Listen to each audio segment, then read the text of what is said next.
shithi upol syaki Galatia, kalenong kabaar. Hadin kata on daladap kat saus nem, ngalalit kiu pat sa Jerusalem, ringkat bat u Barnabas. Ngada shim ya utitos ru ringkat bat nga. Tingalalit kiu da ka Jingpule pau, bat ngalabu akmat jongki ya kata ka gospel kabangayalap hapdeng ki gentle. Henry kerpang hakmat kita ki bedon nam, yok ba kumno ngapet, ni bangalala pet lena ay. Henry wat u titos ubaladan ringkat bat nga, lau long ukrik, om shimla penbor ban od share yau. Pat kataru namar kita ki parang ki ba arsap, ya ki bala walam sian hapo, ki bala yawan sian hapo ya kaban sintiat, ya ka jinglai lu jongi, kabangi don hau Christ Jisu, kenang bagin yok penlong merau yangi. Haki bangim shim ai jaka, da ka bakongu wat shiporo. Baka jing shisha ka gospel gan yok yaini bat pi. Henry na kita ya bala nyaw bakilong laki long ki ba kumno ru, compare yanga, U Blei nyaw shiliang, ya ka kmat ubrio. Kita ngaong, ki ba don nam kim shim ai hanga. Henry da kumway, haba kilay bala IT hanga ya ka gospel ka jing bamot share. Kumba hau Petros ya ka jong ka jing ot share. Namar uta ubala trey hau Petros ya ka banlong u apostol ka jing ot share. Ula trey hangaru panong apostol shiki gentle. Te haba kilay ya ka ka jing bala ai hanga. U Jacob pat u Kefas. Pat u Yones ya ki baki nyaw bakilong ki rigid. Kila ai hanga bat hau Barnabas ya kikti kamon ka jing slok bangin let shaki gentle bat ki shaka jing ot share.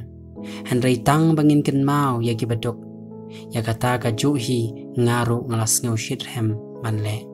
Henry habau Kepas ulawan sya Antioch ngalaya le yu hakmat namar ula rem namar habam pat boy kita kibana u Jacob ula jubam lem bat ki gentle. Henry onda poi maki ula kendran no bat ula klat no yalade ba uda shepting ya kita kibanakan niam ot share bat kita kiwei ki juru kila yale arsap kumju lem badu kat ban ring no ya Barnabas ru da kata ka jingle arsap jongki.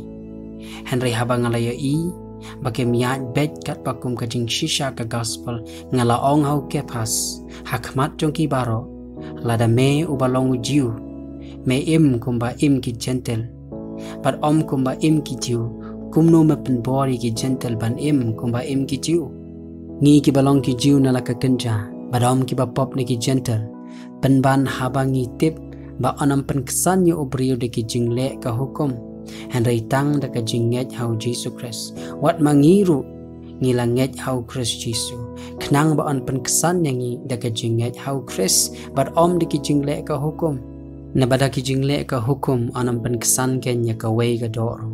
Henry habang ilayawan ba an penkesan yangi hau Christ lada yangi hi la shem bangilong ki ba pop hato Christ ulong unong kam ya ka pop kumta namalada ngatai pat iya kita ki iya ki bangala penjot no ngapen yalede unong palat namar ngada ka hukum ngalayap ya ka hukum ambangan yo U Blei lasa narfna yang ngalem badu Christ penban nga Henry mangashu Henry u Christ ken yuem hanga bat kata ka banga menta hakado nga da ka jinget ken ka bahu ku U Blei ubala nga baru wala IT no yalade nakabenta jonga ngampin le no ya ka jingaya U Blei namalada ka hok kalong da ka hukum te kumta u Christ ulayap le no